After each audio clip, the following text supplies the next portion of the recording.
The Mishnah had talked about, this was the second Mishnah talking about writing.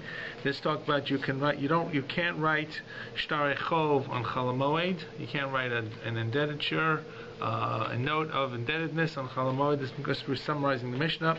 Except if the person doesn't believe you, you can write it. Or we said there's something else. Or the scribe needs it because the scribe is hungry. He has nothing to eat, and the scribe would be hungry because there was less writing done on Chol Moed, because most things were not written. So here's this poor scribe who's scrounging around for a living, and he is really out of money to buy the wherewithal for Yontif. So then in such a case it's also permissible. And then the Mishnah mentioned about you can't write Svarim or Sifrei Torah, and you can't write Tefillin or Mezuzahs on Chol Moed, and you can't even fix a letter in the Sefer Torah that was in the Azara, which was the standard against which all of the Torahs were compared.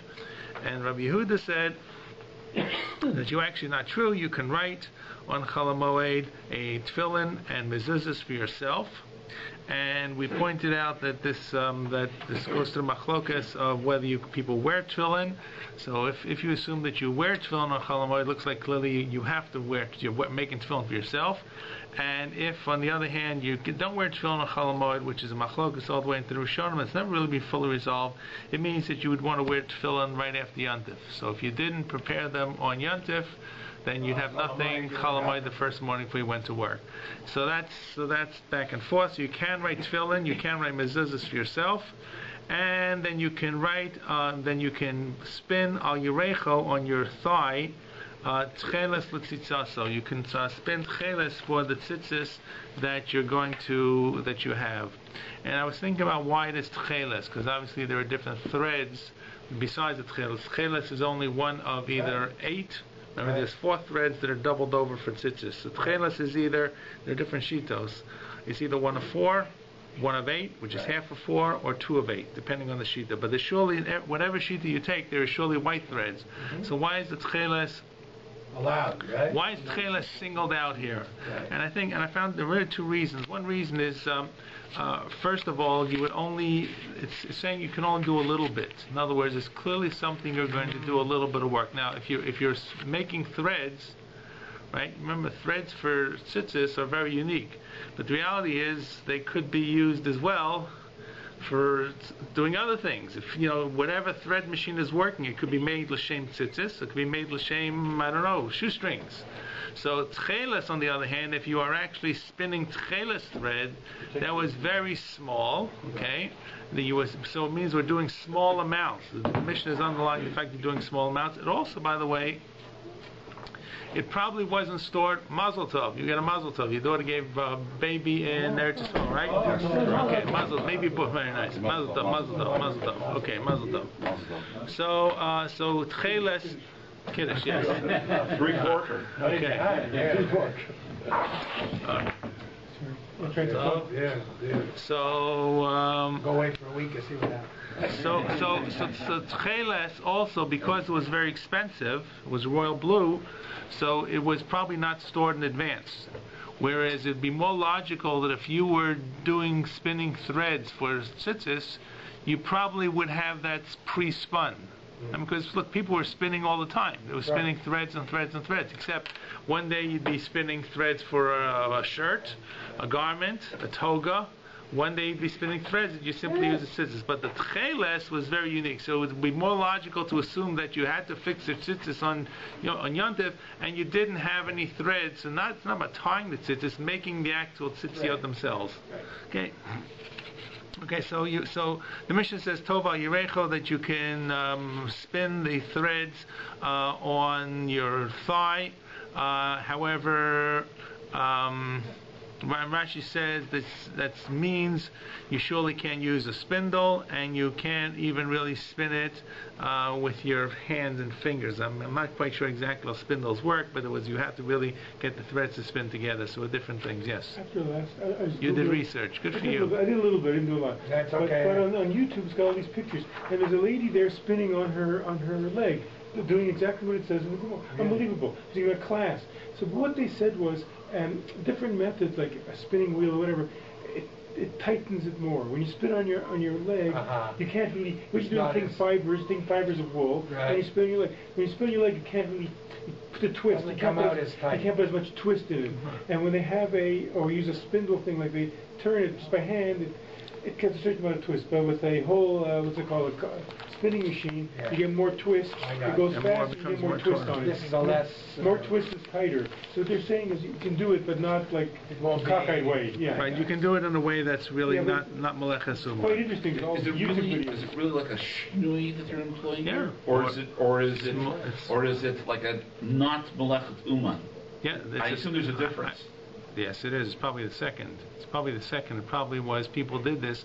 Shinoi means people didn't do it, but there are people who probably did less skilled labor.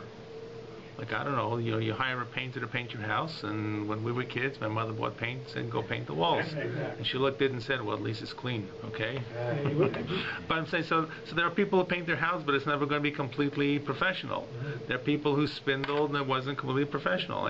I'm going to imagine that if you needed to spindle, you needed to have like a spinning type of mechanism, like the spindle thing, the hand spindle and a spinning wheel. And if you needed to kind of fix a thread here and there, you may have kind of suddenly done it on your own. It puts more twist, like those things, whatever, like a weight. When you turn the weight, it puts more twist on the fire. Sounds good. Okay. It's a good business, That's true. I think you use a more We had like sophisticated... some women with the spinning wheel. The big one. Actually, by the time they got to you, they were already spun. You may have had looms. You had looms, right? You had looms? No, actually we had knitting machines. Knitting machines. Oh, that's right. A little Knitting more machines. sophisticated on your thigh. Well, all right. The wool was already spun on a cone. Correct. On a And cone, then right? you put the cones on the knitting machine. That's right. That's right. Okay. So the Gemara says as follows. A really short piece of Gemara. Tan Rabbanan. Kosev Adam Tfilim is La'atzmo. Remember, the Bryce is going to be like the Mishnah, but include other opinions. Kosev Adam Tfilim is La'atzmo. V'tove al Yerecho. Tchelas L'tzitziaso. This is just what the Mishnah said. Ula'acherim b'tova. And you can do it for yourself as you need it, and also you can do it for others as a favor, as opposed to you can't do it for selling it. Correct. Okay. Divrei Rabbi Meir. Rabbi Yehuda Omer. Ma'arim umocher eshelo v'chozer v'kosev le'atzmo. So Rabbi Yehuda says, no, you can kind of do a little bit of a dray around here. That, for example, you have tefillin, so you sell your tefillin to someone else, and then you have a need to make tefillin for yourself. Okay, so in other words, if you can make, I can always sell what I have. I can't make and sell in Chol Hamoed. So how do I get around it? I sell what I have, which is my own tefillin, and then I need to have tefillin, and I have to make it. By the way, just parenthetically, this is all about writing tefillin. This is definitely not about making tefillin, making the batim. That would for sure be melechet. That's real melechet, that's really very difficult work. It's very difficult work. It's there. If you ever see the machines that they make, they're made under pressure. Those are gussos, though. Whatever, so dakos is less pressure, but still got to be formed. So they went, and I'm willing to bet in the days of the Gemara they were the equivalent of what we call orechad, where they took one piece. It was only later on that became more difficult. They made different pieces and covered it over with a small. The Gemara was one piece. I think so. They had a lot more availability of animals. It was hard to make out of one piece because you got to take it and. I don't know. I don't know. People who buy film. There are certain people that want one piece. Right, it's called orechad. But there's two types of orechad. There's orechad, the orechad that's called orechad gasos is really one piece that is simply formed in the mold under very intense pressure. The other orechad is called orechad dakos, and that's made with a very thin layer over different pieces. You have separate pieces, and then one layer covers them all together. But you have like fillers inside or inserts inside. That's what. Dakos meant like sheep or goats. But that's what it is, because they're using a very thin. It's a thin leather. It's a thin leather that covers over, right? As opposed to gasos, which you could never do that because that's a cow. That's a very thick piece of leather to start with. The only way you could do it is kind of use the entire leather and then kind of work it out. Anyways. But it's impossible.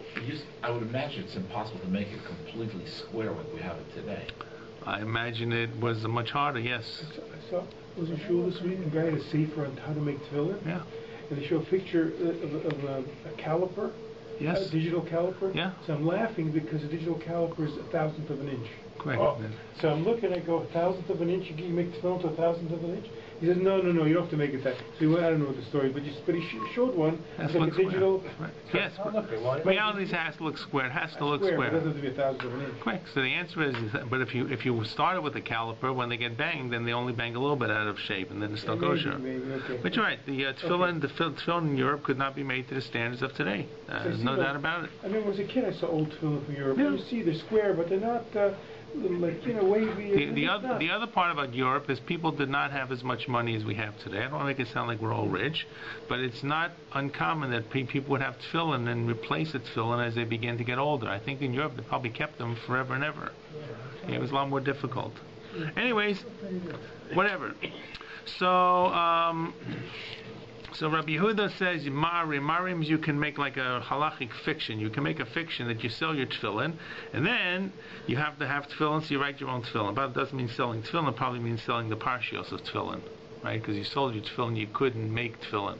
Or maybe you sell tefillin and you have empty tefillin, you have to write parshios, whatever. Okay, Rabbi Yossi Omer, Kosev Mocher Kedarko Kedei Parnasaso. You can sell them, you can buy them, write them and sell them in order for Parnasa. And Rashi and the other Rishonim point out that Parnasa means not just that you have nothing to eat. Rashi says that it's Bahar Chava. I think Rashi says it here. Kedei Parnasasa, the third line, Rashi says Bahar Vacha. With in other words, it's not like you simply have nothing. You can do it and make additional Parnasa. And it says, Rashi says, "V'lo ma'ira b'shmisha ein lo mashyochel." Doesn't mean someone doesn't have anything to eat. Because then obviously, if you have nothing to eat, you clearly could sell things in terms of raising funds for Yantif. Okay, so they're materit for additional sums as well. So is the halacha like Rabbi Yossi? Yeah. Yes. So are we assuming that this is... that's a real precedent. Right. Correct. Are we assuming that this So person what we're is professional at this, or he's still doing it by himself, but we're going to let him sell it anyway? You writing tefillin? No, he's not making tefillin, he's writing tefillin. He's writing He tefillin. writes cloth. He writes the tefillin. Okay. So we're assuming this is stuff. That's what I'm really saying. Correct. So in other words, the question is, so what's the heter for this? I mean, why would it be? So there's a couple of pieces. One of which is the fact we said writing is not the same in some regards as other malachos. It's not intensely hard to write. It's a skill type of thing, and we take it for granted. But it's really not. You're not going to get tired out. Yes, you might get ready to write a script. I understand that. But having said that, it's not the same as schlepping cement or going out and building or planting trees or cutting trees and so forth. The second thing is, the question is, how do you look at tefillin vis-a-vis Chol Hamoed? You know, the whole machlokas, whether you wear tefillin or not on Chol Hamoed, what does it really relate to? It should be, right? It says right that you don't need another ut. Correct. That's why we don't do it. Right. So in other words, it's really, we have an oath, we don't need to have another oath. Right. But really, there's nothing wrong with having tefillin. It's just simply saying it's not needed. It's double. Right. So it's unnecessary. It does not mean you can't do it. That's the question. There are things which are like, I mean, it's hard to say. Right. Well, I'm saying there's a chov to put them on, let's say, right? Right. But let's say you weren't subject to the chov. So is it against? Now, is there an isur, in other words? Correct. That gets related to. So the other part where this kind of gets extended into, and we don't do this halacha, is of course, what about tefillin on Shabbos? Yeah, exactly. Now, why don't we wear tefillin on Shabbos? Same thing. It's os. Os hi b'ni u'b'nechem. Right. So the same reason for Shabbos is the same reason for Chol Hamoed. Okay. So, one can argue that, therefore, those who said that Chol Hamoed you do wear tefillin may have also been of the opinion that on Shabbos you wear tefillin, which we don't paskin like. So it sounds kind of radical because no one does it. But the reality is, it's not that far-fetched to say, well, okay, so it either it's not an os, or I'm not concerned about os, or even if it is an os, I'll have an additional os. What's wrong with having two osos? Right? Bris milah is an os and tefillin is an os. No one ever says you can't wear tefillin. We have bris milah. There's different type of osos, and we have declared as an os. right? Correct. So I'm saying the fact that you have one os, what's the matter with having two osos? So that's a whole machlokas. In other words, that may be part of the logic behind it. If that's the case, so really writing tefillin has really a purpose for Yontif or purpose for Chol Moed. So you can't write on Yontif, you can't write on Shabbos. But things like Chol Moed, which are less, which are easier to allow, so we can write as well. Okay, we have room for one, Mr. Elfax. So is it the end? Maybe the end, wherever. I'll move over here. Okay. Okay. Good. So this is really all about tefillin, right? But can't you extend Rabbi Yossi's comment to making money on Chol Moed? That's the real question. If the halachas of Rabbi Yossi, So you can make money on Chol Moed. Make some money on Chol Moed if you need money on Chol Moed. Some money. That's what means K'nei this Parnasaso. is more than just some money. This is K'nei Parnasaso. Right. This is his living. So that's what Rashi's when it says harvacha, Rashi means that you're making some additional amount. It doesn't mean that it's completely extraneous. So in other words, and if you have additional money, what will you buy? You'll buy another course for Yontif. You'll buy more chicken. You'll buy another kugel. That's what it really means. You buy an additional bottle of wine. It means the money is not simple. It's not that you're putting the money away for your RSP. So you're going to use it in terms of your necessities, but you've got the bare necessities. You want to get a little beyond that. That's how the Rishonim explain what Rashi is saying. K'dei Parnasaso. But no, if you had no chicken, surely you could do that. Okay. So by the way, this is about writing tefillin and mezuzah. What the Tanaim are not arguing on is about writing svarim. Right. Okay, right. Including that special Torah.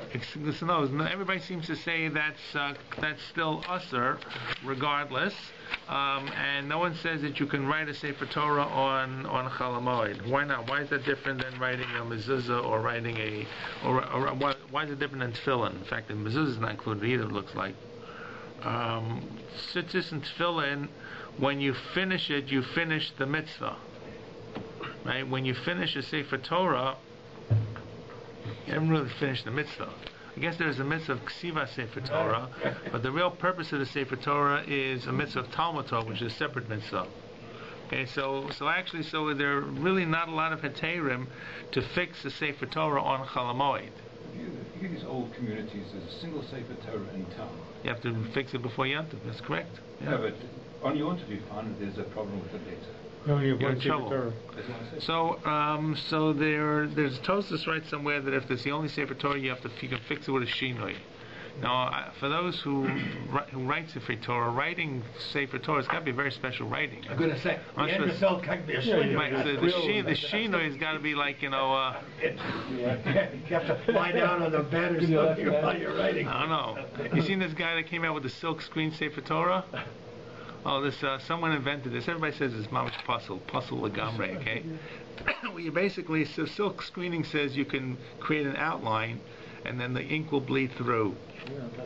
So basically think of it as like the way you see they paint numbers in the parking lot, they put down the form and they kind of, right? The same thing. So this guy came up Like a stencil. like a stencil. Only make a separate stencil for every column in the Sefer Torah, and he says you can do it for like $6,000-$7,000. The problem is everybody says it's not ksiva. Yeah. Right? It's fill in the holes. I was watching, there's a museum in Germany, The it's a problem is Jewish that- museum or problem is something. when you start doing that, the letters... Bleed. Well, no, But apparently he's got a process. For example, if you're going to do it, let's say the top of that lumber is going to be, you've got a lumber in the middle of a sentence. How's it going to... The top of that lumber is going to be done before the rest of the letters below, so you're not writing it in order. So I don't think a Sefer Torah has to be written in order. Mezuzah has to be written in order. Mezuzah has to be written. A Sefer Torah you can write out of order. You can theoretically write out of order. It's pieced together anyways. Right, correct. That's true. You could use one piece and put another piece. And mezuzah is a problem. In fact, the issue with mezuzah is that's why many times it's difficult to correct the mezuzah, because if there's a real problem, you gotta fix everything after that, redo everything after that, and that becomes impossible. But that's only about mezuzah because of ksavtam al mezuzah. Ksavtam, you have to write it the way it's supposed to be. Ksavtam. So yes. Also, there's a museum in Germany. They had a Jewish exhibit, and they showed where the guy programmed a computer to write a Sefer Torah with with a Correct. I saw that. with the calligraphy. So I took a look. Yeah. So I took a look in a third of the time or a quarter of the time, but I took a look at it, and that Sefer Torah they wrote, there was no tugim. No tugim word because you can't write the tugim. The quill that you use to write the letters is not the quill that you use to write the tugim. Someone will invent a machine. They can write tugim. Okay. No, but I'm just saying it was interesting because it goes really fast. When you looked at it, you didn't see by hand, maybe, but not with machines. I don't know. But there's no tugim on it. Well, at any rate, now there's and the font wasn't exactly the same. It was slightly different. Rav Moshe Feinstein has a tshuva in the Gus Moshe about they found a mistake in Shir Hashirim. This was Yantif. When do you kind of lean the Megillas on Yantif? So when they find the mistake, they're looking it over in Chol Moed, right before Shabbos Chol Moed. So we have here in this shul a number of the klaf. Sometimes the Baal Koreh reads the Megillas with a klaf or not. So the question was, can you fix this Megillah Shir Hashirim on Chol Moed or not? Just use a chumash. Well, so he says, first of all, actually the Megillah is kosher until most of the letters are missing. It's a different halacha. It's a different halacha than Sefer Torah. Same thing like Megillah says. So all the Megillahs are the same. So even if there's some letters are scratched out, you can still learn from it. And he says even if most of the letters are rubbed out, he says it's not really such a chiyuv to learn the Megillahs or the Chamesh Megillahs, Shir Hashirim, Koheles, right? According to Vilna Gaon, you do make a bracha. Most people say you don't make a bracha, and therefore he says it's not the same as writing tefillin. So even tefillin that you need for the morning after Yantiv, it's not the same. That's more permissible than having to fix. Right, we make a bracha. I'll make a Megillah here.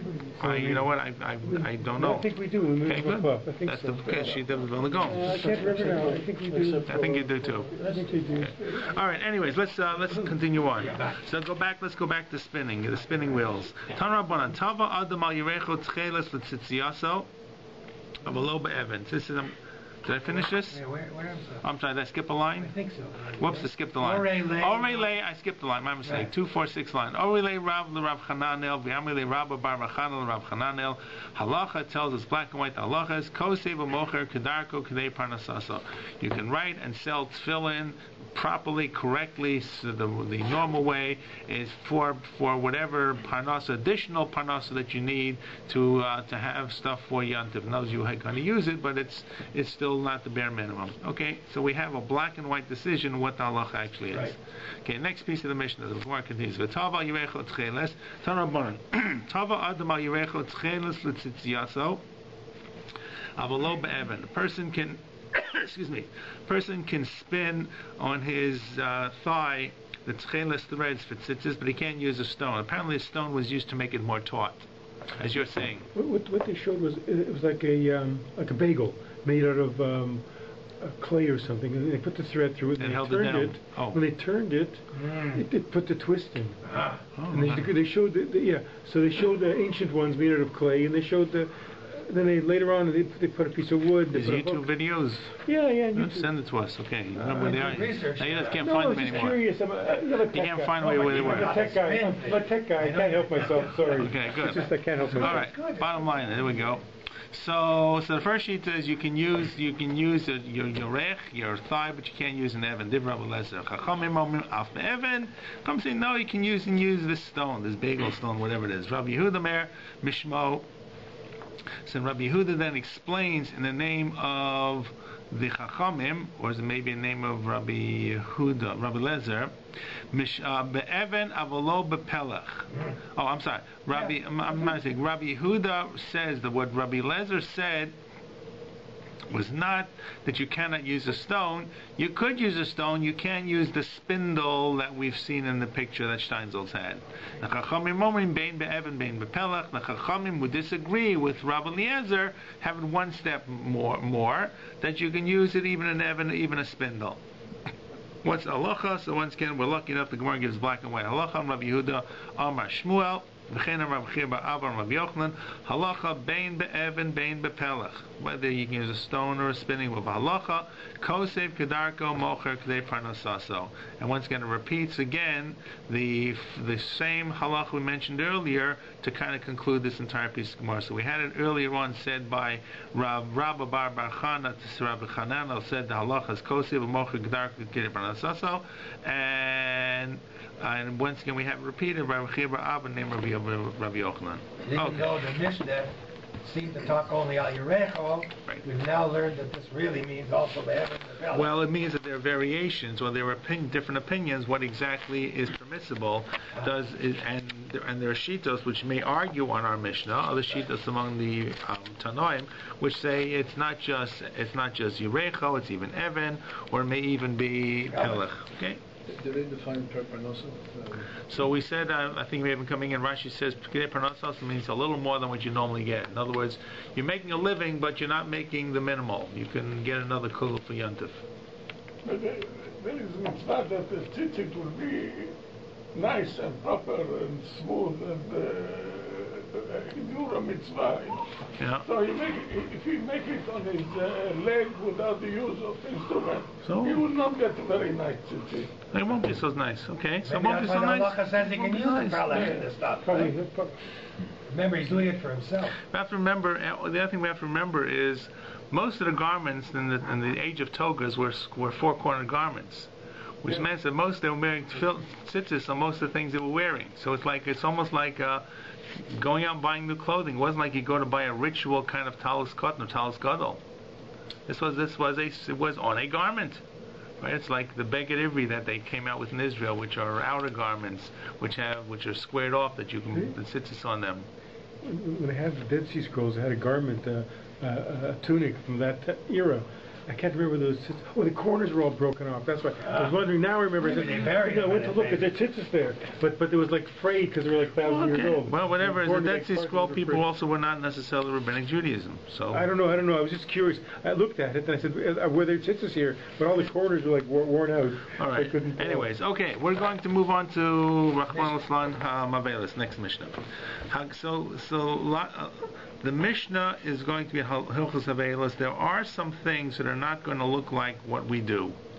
You'll see in the Gemara will bring other opinions. It's not drastically. Okay, but there are different machlokas in between. We learned all that. Right? Not just that, about how you count the days and so forth. Over your face. We learned all that. I'm talking about how we count days. How you count days. Okay.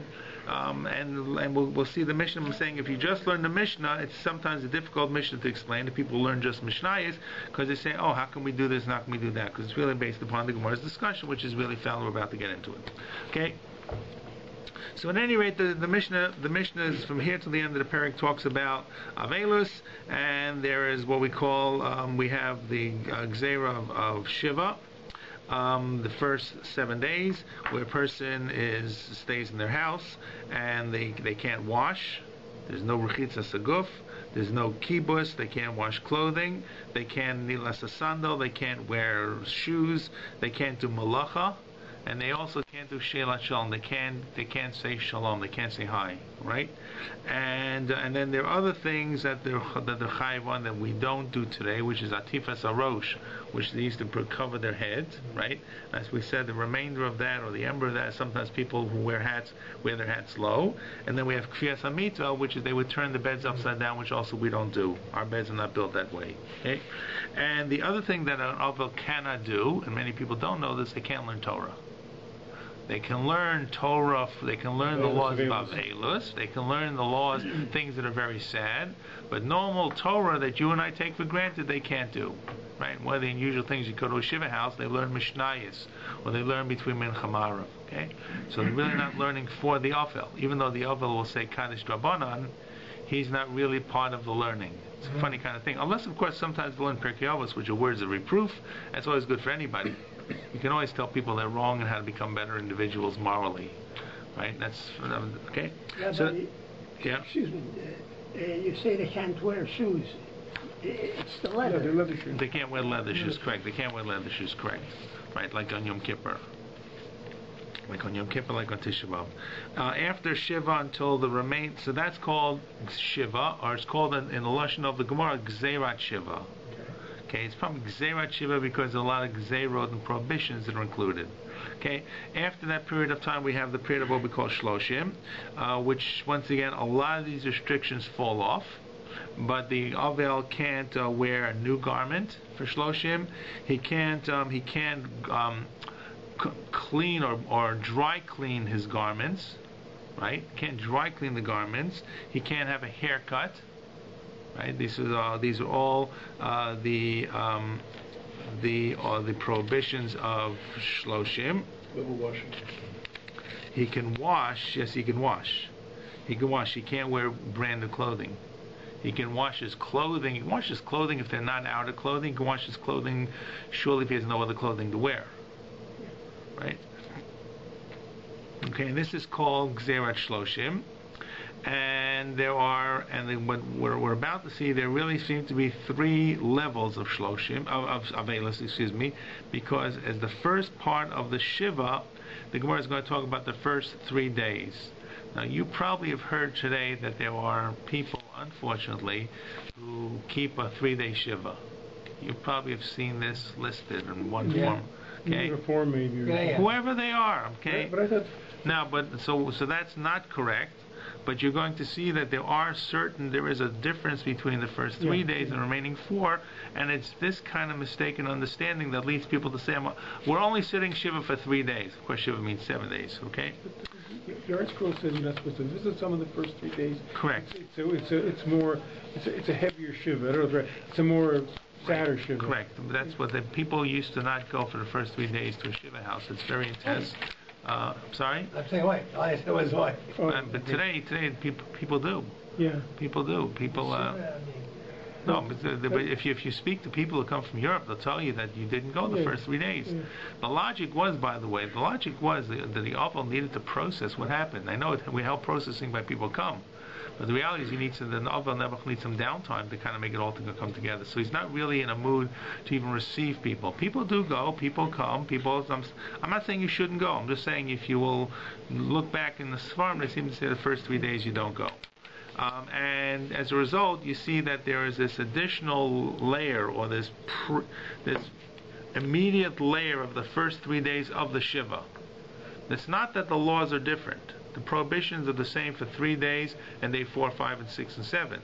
However, there are some. You'll see the halacha will come up, the difference between 3 and 7, and what happens if you only kept 2 days and then the Yontif came along. Is there a difference? You have to keep 3 for Yontif to stop Shiva. Oh, I see. Okay, so let's go into the Mishnah. Hakovers meisler shloshi yamim kodol l'regel. That's how the Mishnah starts out. If you had 3 days of Shiva before Yontif came along, and we all know that Yontif stops Shiva, okay, where Shabbos does not stop Shiva. So, and now, why does Shabbos not stop Shiva? Shabbos comes every week, I guess. I don't know. So there are a lot of reasons. First of all, you never get 7 days. Right. So one is Shabbos comes every week, and therefore the Shiva. If you believe in Shiva, you can't do it on Shabbos. You can't have Shabbos stop it because it never occur. Second of all, Mr. Elfak says it's not Simcha, it's Oneg Shabbos. It's not the same, right? And in fact, there is a difference. I'll give you a Lamaisa difference in a moment, but Oneg is not the same as Simcha. And you and I can probably feel it. It's 1 day. It's 1 day when you're downtime, but it's not the same as we in the diaspora who have multiple days for Yontif, 2 days, right? There's more there's more preparation. There's more simcha. It's much more jovial as opposed to the weekly thing that comes up every week. Now, I'll tell you where this comes up. One of the issues that comes up is about duchening in Chutz La'aretz. There's a basic difference between Sfardim and Ashkenazim. Sfardim duchen in Chutz La'aretz, most Sfardim duchen in Chutz La'aretz every day, or I don't say many, at least I know. I don't know that many Sfardim as well as Ashkenazim. Ashkenazim outside of Eretz Yisrael do not duchen, and the reason is why not. And one of the reasons is because we're very sad in the diaspora. There are other reasons as well, reasons that we have to go to work, we can't slow down the davening, other reasons where people, the Kohen should go to the mikveh before he duchens, and people used to go to mikveh on Yontif, they don't go to mikveh every morning, and it was cold in Europe to go to mikveh. It's not they didn't want to go, they just couldn't go late. Wherever they went, it was very cold, so it became very difficult. But the bottom line is, what about Shabbos? And so the suggestion is that Shabbos, even though there is happiness, like Yontif there's happiness, right? Nonetheless, Shabbos is not the same kind of happiness. People really never break out of it. Unfortunately, even though this looks like it's antagonistic to what we believe in for Shabbos, Oneg Shabbos, but nonetheless it's still there. And in fact, in the sadness is still there. The sadness is still there. And in Yontif, you want to extend this. In Yontif, we don't even get to that supreme happiness until we get to Musaf. We're still working it up on the morning of Shacharis. So at any rate, but that's an example where there's a difference between Shabbos and between Yontiv as well. Okay. We only duchen on Yontiv. We only duchen on Yontiv. I mean, if we should duchen, if it's permissible to duchen on Yontiv because it's simple, we should duchen Shacharis as well. And we don't. Anyone who's been to Eretz Yisrael know they always duchen Shacharis and Musaf. They duchen before they eat. Right? 7 days a week, Shacharis, or Shacharis and Musaf on Rosh Chodesh, Musaf and so forth. Okay. Why don't we do duchen on for Shabbos? For Shabbos? For Shabbos. I said, you have to say that it takes a while for us, for the system to get going to accept the happiness of Shacharis for Yontiv. I'm just, you know what, it's a very difficult minhag. It's a very difficult minhag. The Ashkenazim don't duchen on weekdays. And it's called, in fact, the Aruch HaShulchan calls it a minhag gerua. It's a bad minhag. To not to duchen, right? And there are two very famous stories about how the Vilna Gaon decided they were going to stop this minhag and they were going to duchen. Yeah, you told us. And right before they went to do this, there was I think there was a fire or something. I can't remember the two stories. One was Vilna Gaon, and then the next story was with Rabbi Chaim Volozhin. One was a fire and one was a pogrom, and everybody had to run away. Right. And this happened the two times that they decided they wanted this duchen, and they said, "Siman min hashamayim," that we're not supposed to change this. Or if you want to retwist it in a way that maybe appeals to you Kabbalistically, it means that there are certain divine levels that we can reach with Birchas Kohanim that are applicable only in certain times in the diaspora, and if you tweak that, it's tweaking with high tension wires. Okay? That's the way that, okay, there you go. Okay. No. But those are the two cases that happened, and then after that, everybody said, bad minhag, we can't change it. All right. So anyway, this Mishnah says that if you have 3 days of Shiva of Avelus before the Yontiv, Batlei Menag Zera Shiva, then you don't have to finish off the Shiva. The Shiva ends.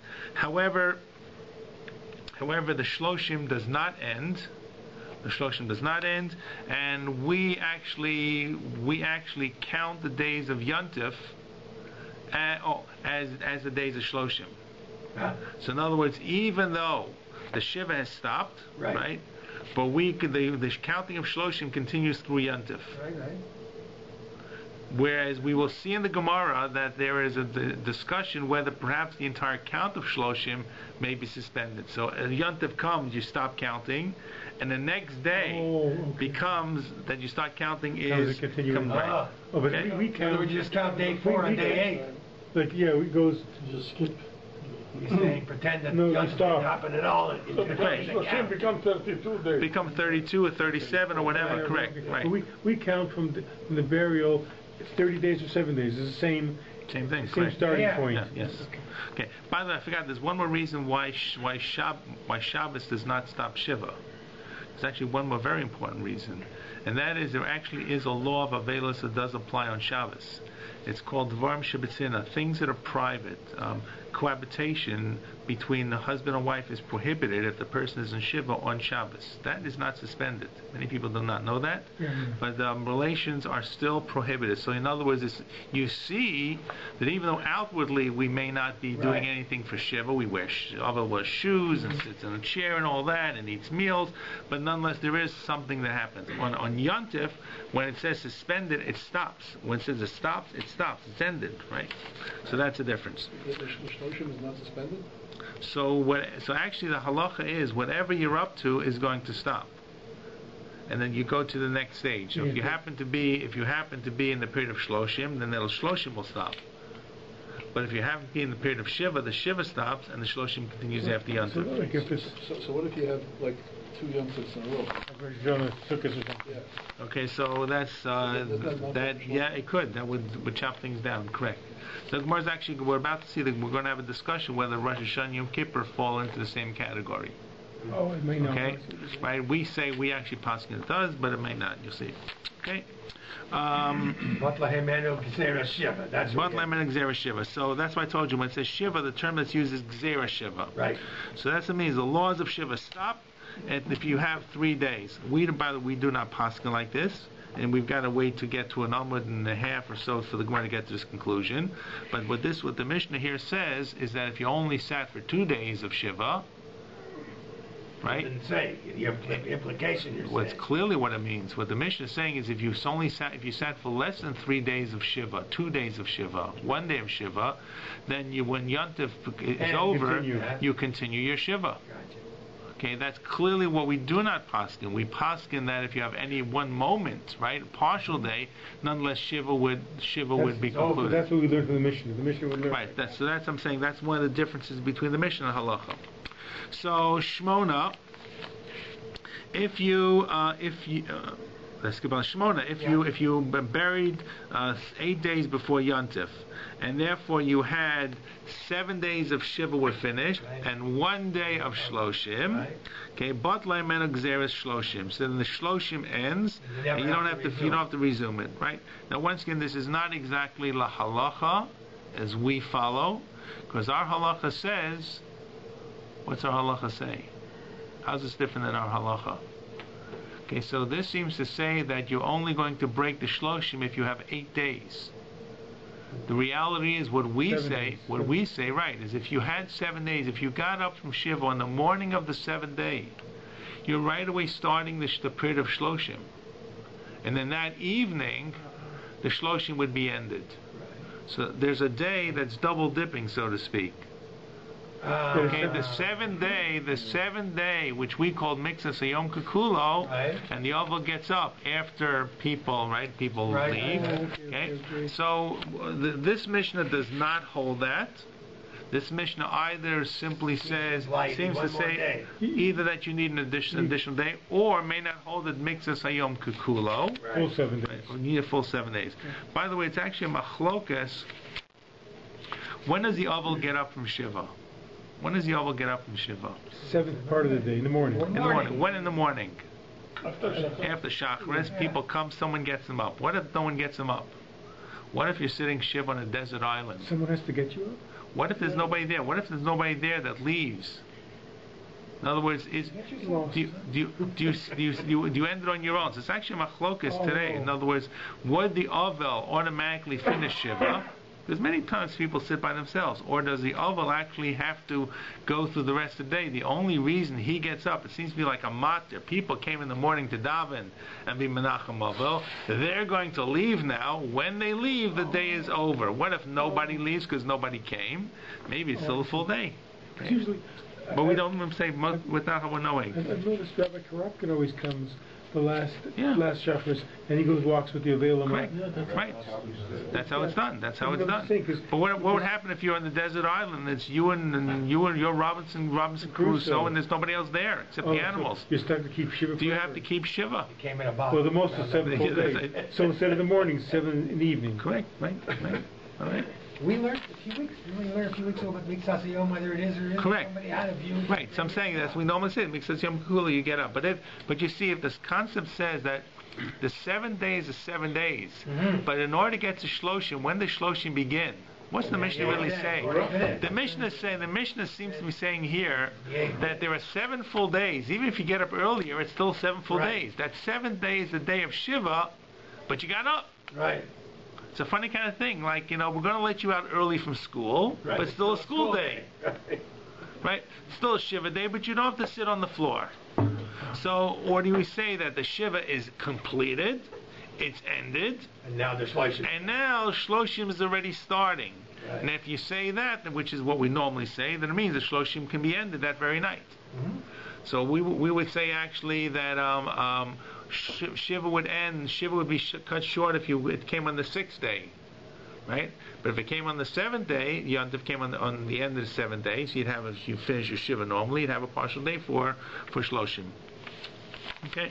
By the way, from terms of halachically speaking, an Avel has to do in the Hugi Avelis, do some type of Avelis kind of action for the date to be counted to begin Shiva. Let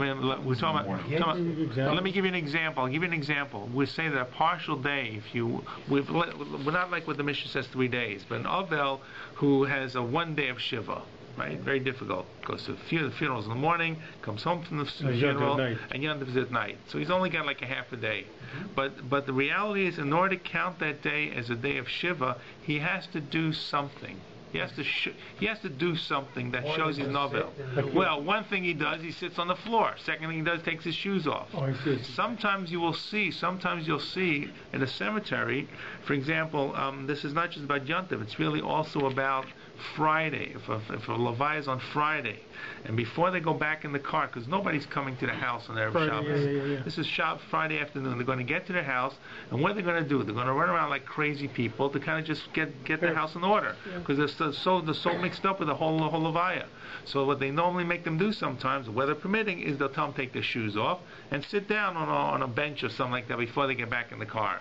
So they will have shown and done that the Friday would begin. Because otherwise what could happen, halachically, if they didn't do anything, they're not accepting Avelis, even if they have the shua and all that. They're not doing anything. The first day of Shiva is really going to be Shabbos. So you don't say you lost the day, you never lose a day with this, but I'm saying, but you've extended the period of Shiva itself. Okay. Let's move along here. But our mission says we got 8 days. Because the Chachamim said Shabbos Ola Ve'ena Mafseka. Shabbos counts as one of the 7 days. We gave all the reasons that we said, and I just went the last one, which is probably the best one I should have mentioned at first, about Devarim Shabbatzina, private things. Private things means relations between husband and wife are prohibited, and therefore you see that Shiva is included. Ve'ena Mafseka does not stop Shiva, does not stop it in its tracks. Or we talked about Oneg and Simcha and not Simcha, or you can't have a week without Shabbos and all the reasons. Regalim, on the other hand, Yom Tovim, stop it, Mafsikim, stop the Avelis, whatever you started, the Enam Olim, and do not count as part of the Shiva itself. So, which by the way means, according to this Mishnah, if you had less than 7 days, less than 3 days, right? You had 2 days, then you would have to pick up 5 days after Yontif to complete the laws of Shiva. Once we don't follow that. But I'm saying this is at least clearly we don't do that. Correct. I'm saying I pointed that out. So I just wanted you to be aware of this because. When he said the regalim aren't counted, the part you just read, so they're not counted for what exactly? For the shloshim, they're counted. So in this case, it means for the Shiva. It's focusing on the Shiva part. Right. Shabbos Olav Enam Avsekes, and Regalim Enam Olim. Regalim are not considered, not counted in the. Meaning, like you said, if it's only 2 days, it's not. Then you're right. Correct. Okay. All right. Now, next part of the Mishnah, a little more complicated. Rav Eliezer Omer, because it deals with different exceptions. Rav Eliezer Omer. Okay. Mishachar Beis HaMikdash Atzeres Keshavos. Okay, Atzeres here is Shavuos. Now, what does this mean? So normally a Yontif, every Yontif that we know of goes for 7 days. Right. Sukkot goes for 8 days. Okay, I know about Rosh Hashanah is going to come up in a little line. So Atzeres only 1 day. But Shavuos is a 1 day Yontif. However, it had a whole week to make up korbanos. So the week that followed, there were korbanos that were brought, and they would bring all the korbanos. There was a korban re'iyah and a korban chagiga, different korbanos that were brought. Re'iyah was that every male came to the Beis Mikdash had to bring a korban for being seen, right? And coming to Olei Regel, and Chagiga was a korban brought for the Yontif. We have on the Seder plate, we have 2 things. We have korban Pesach, you have the shank bone and you have the egg. The shank bone represents, the korban Pesach. The egg represents the korban Chagiga. Okay, that's why there were 2 things, two protein pieces on the kara. There also was a korban Olas Riyah. And all these korbanos were brought for the 6 days on Shavuos and for the 6 days following. Because like every holiday had a 7-day period to bring korbanos, Shavuos was the same thing. The Torah says somewhere you're going to bring for the next 7 days? The Torah does not say, define it as such, but Chazal understood this clearly that it was similar to all the Yom Tovim. I don't recall, it might be a Gzera Shava, it might be a comparison. But in other words, in terms of the actual bringing the korban, this was not a day of Yontif. Right? Okay, but it was a day that you could bring karbanos, and therefore, when the Beis Hamikdash existed, the week of Shavuos was like the week of a festivity week of like Pesach, and a festivity week like Sukkot, which means for our sake here, for Avelus was put on the back burner. Karban Chagiga means it's a celebratory type of karban, right? Guys want to eat meat. There you go, meat and potatoes. That's it. So therefore, the Karban Chagiga symbolized the fact that there was a lot of celebration going on, and Avelus on the week after Shavuos was the same like Avelus, which means it didn't happen. The rules of Avelus of it stopping it. So therefore, who ate this korban? Who brought this korban? So the Olas Riyah was an Olo. No one ate it. The Karban Chagiga, you ate the Karban Chagiga. So you hung around there for another 6 days? Yes. People came. People didn't come for one day. Didn't come for one day for Shavuos. They came for 7 days. Yeah. Moed afterwards. Right. There wasn't. What's the point of having Shavuos on one day holiday? So the answer is a one-day holiday. What's the point of having middle days in Sukkot and Pesach that are Chol Moed? But it wasn't Chol Moed either. Correct, it was not. I'm saying, but once again, we're forgetting there's a whole subset of laws about Yom Tovim that dealt with Karbanos. Right? We've forgotten that. We don't do that. Practically, you couldn't do it on one day. Sorry? Practically, maybe you couldn't do all the Karbanos on one day. Yeah, that's probably...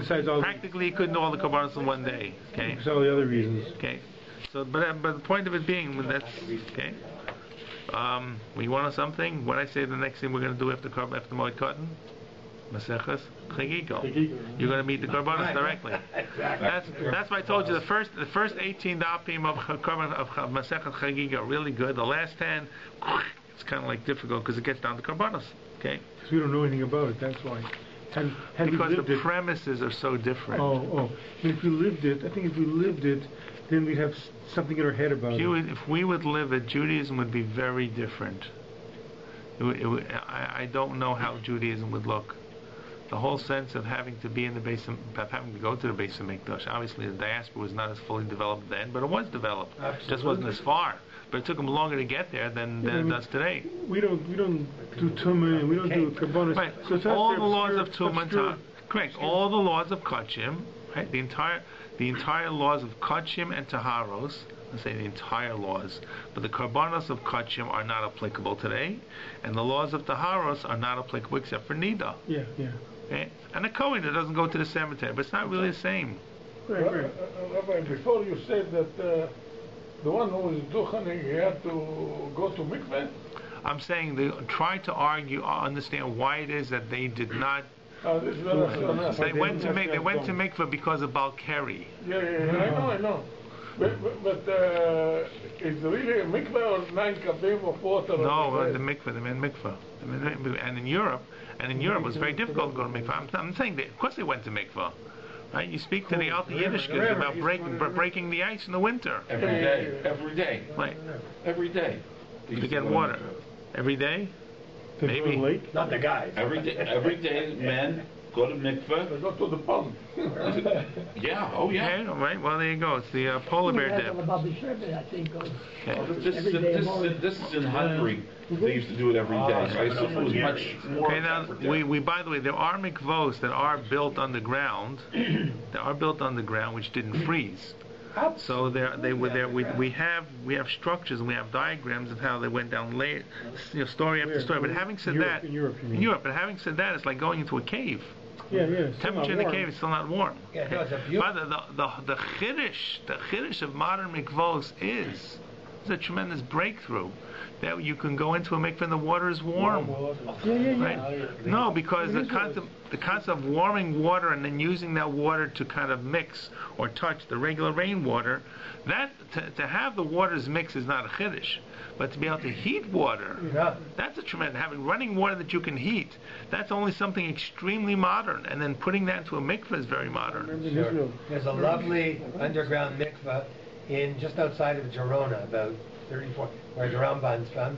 I happened to be there with my wife. There's practically nothing of the synagogue left, just a few parts of walls, and it's a downstairs, beautiful downstairs, still tremendously well very cold, preserved, but it doesn't look like a cave. I mean, it's an actual whole building underground, and they used to what he called divert the river into the mikveh. Still cold. Yeah. Still cold. That's what they called it. Still cold. That was what they called That wasn't the Rees mikveh in your That was in Spain, It was right? freezing. Spain. It's cold. It's cold in Spain. It's cold. Not that cold. Anyways, Not water hot. is cold. Water is cold. You know what? Even on a hot day, water is cold. Yes. Yeah, they were allowed to heat the water always, right? There's not even a thing. So how would you heat the water? Also, you have a fire. You make a fire and you That's not as practical. 300 years ago, that was not as practical. you add hot water to the cold Today they have I don't know. You I think know, today they have an immersion heater. Are you allowed to put they have it. immersion Correct. You're allowed Somewhere to add in water, there. right?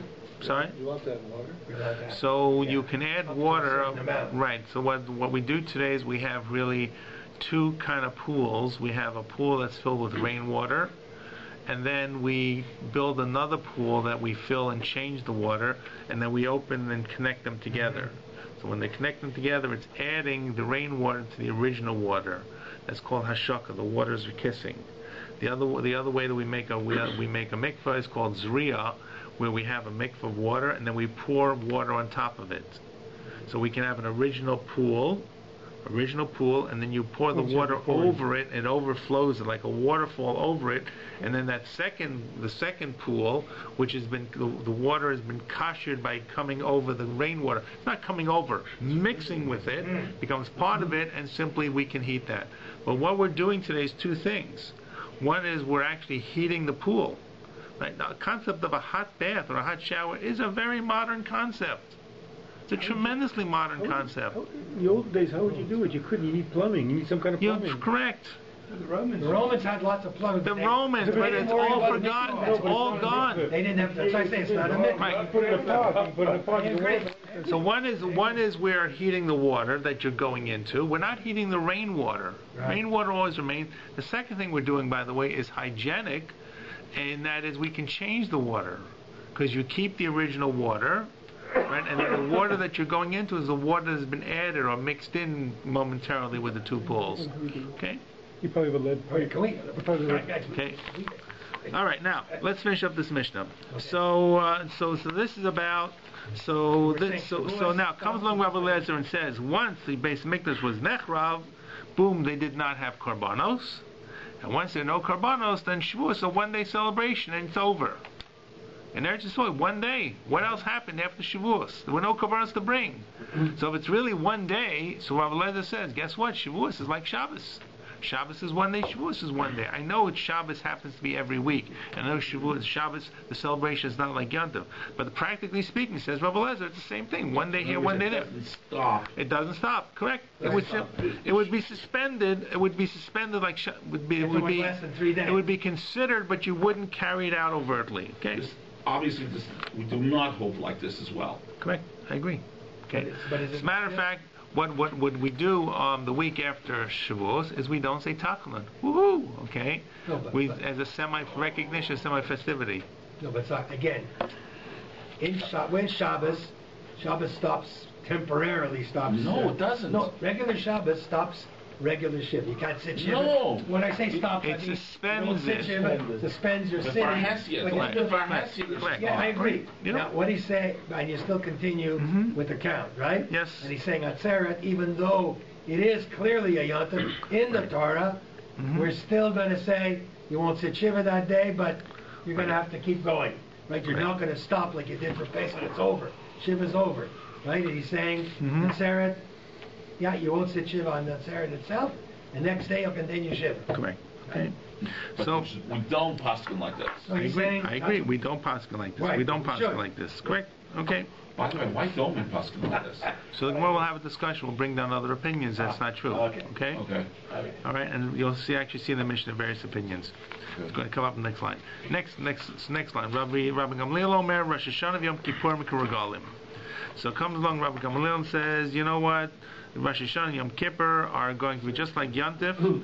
It's the exact opposite of Rav Eliezer. Even though Rosh Hashanah is 2 days and Yom Kippur is 1 day, and even though you can argue that Yom Kippur is not Simcha, nonetheless it's like Regel, and therefore we're going to stop whatever that what is, just like Erev Pesach. So it will be the same thing with Rosh Hashanah and Yom Kippur. But Chachamim omrim lo k'divrei zeh v'lo k'divrei zeh, not like Rav Eliezer, not like Rav Gamliel, el atzeres k'regalim. Even today, that Shavuos is going to be like regalim, right? Cancels it completely, right? Correct.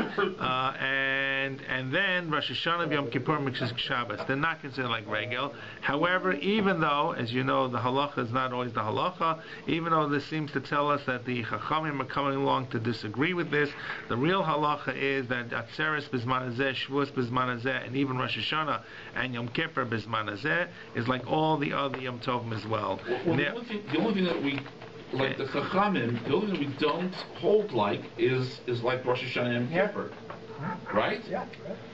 They held Rosh Hashanah and Yom Kippur is going to be like Shabbos. Like Shabbos, which we don't hold like. Right, correct. Right. We hold they stop it. But in other words, but you're right. But we're not following.